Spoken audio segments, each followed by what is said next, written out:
Whatever happened to discretion? So in our culture today, just this idea that I can say whatever I want to say, do whatever I want to do because I can, I'm free to do it. That doesn't mean that we should. And I think part of the art of being a woman, part of valuing ourselves is to know when to say things, what to say.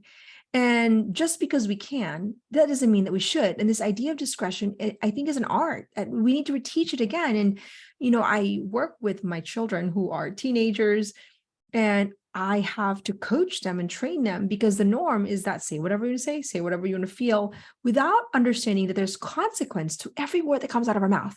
Right. And so when my daughter actually came to me the other day and said, Mom, I don't understand why my friends, all they ever talk about is how stressed they are, how anxious they are.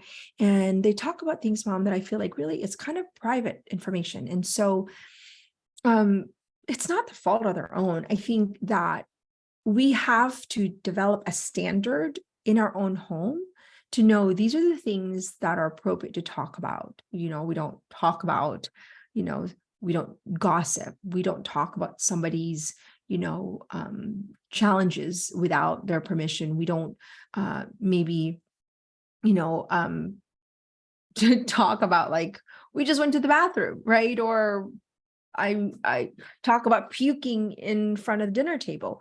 I laugh about this because it's real for me because I have teenagers and I have children and I'm like, please don't do that, and that's not what we do, and hold the standard. And I think that it's up to us, mothers and women, to raise the standards of discretion. And it begins with us knowing and holding ourselves accountable to say, okay, what is appropriate for me to say here or not to say here? Just because I want to just spread how I feel and what I think, is this the right strategy? Is this the right person for me to share what I think and feel?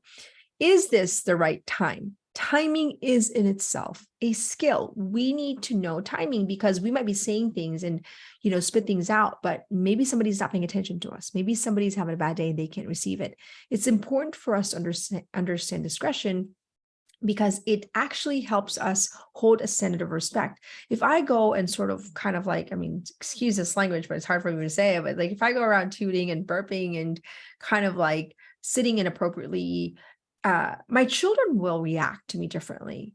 Sometimes we don't know what we don't know, and that maybe it's not a big deal.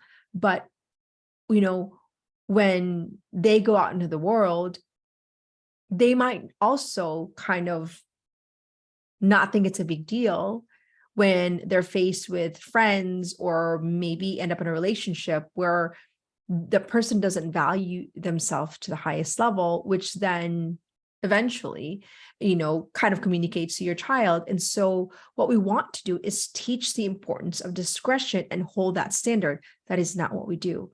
We speak about that in the bathroom or, no, you don't, you're not just allowed to toot whatever you want. And they're going to do it.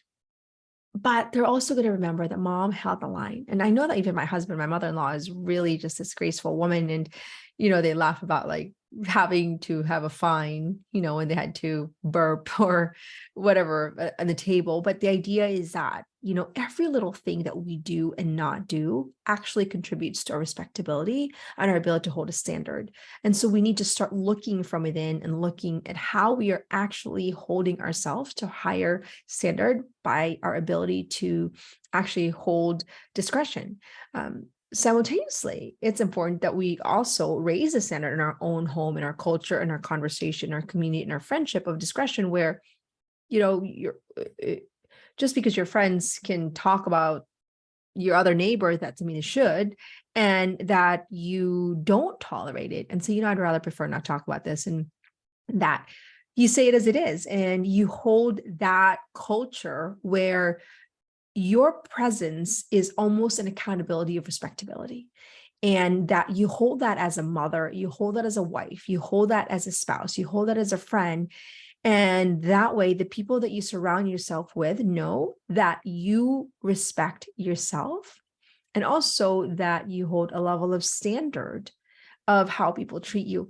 I remember I had somebody who was close to me who would make me feel bad because I remember he would say, January, people feel like they have to be like always kind of on their best behavior when they're around you.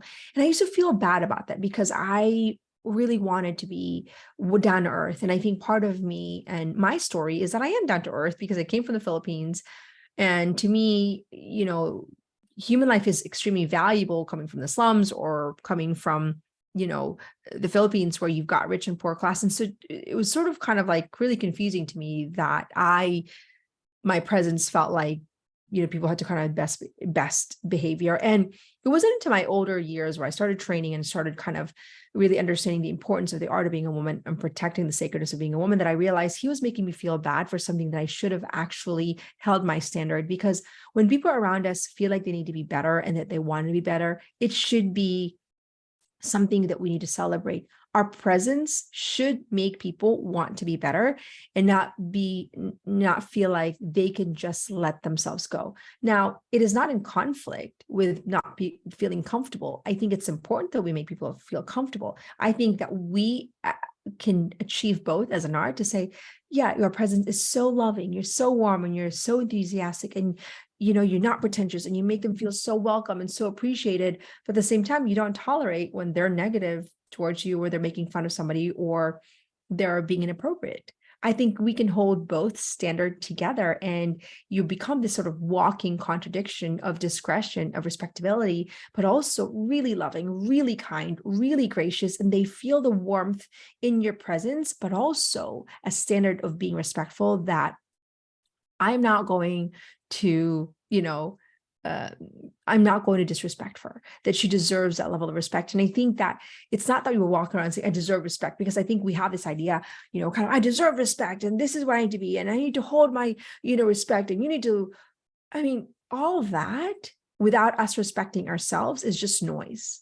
And it begins with us conducting ourselves with a level of respectability and really kindness, but also reverence for our value, that we don't squander just, the way we conduct ourselves. Because my dad always said, people will treat you the way you treat yourselves and the way you treat people. It's a response. And I always sort of held to that standard as a high school girl. And I would always reflect on how am I treated here and how am I treating them, so that I could always do cause and effect. And I think that's important because nobody wants to be disrespected.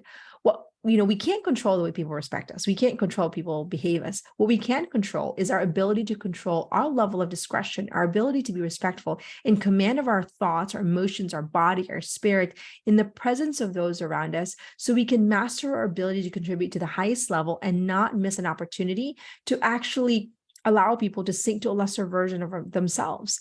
And I think it goes back to all these little micro ways that we raise the bar for humanity, raise the bar for being a woman, raise the bar for when we're around men.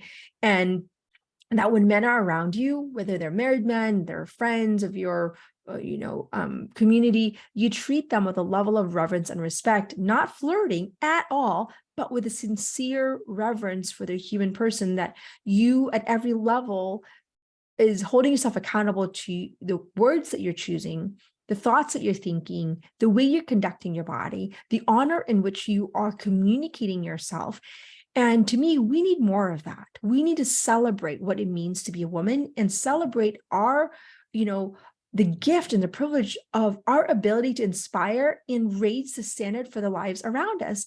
And we need to start thinking that way strategically, because we live in a world that has degraded being a woman, was degraded humanity. And it begins with you honoring you. It begins with you not compromising who you are, who you ought to be, and your ability and opportunity to contribute to every single second in every single room of your lifetime. That's what we have, the ability to. And so you're out there listening, ask yourself, are you developing the right mindset and skill set for you to become that woman that raises a standard in every room that you walk into? And I think it begins with you investing in your self-worth, in your mindset and your skill set, so then you can, invest in the people around you and raise the bar for everyone else.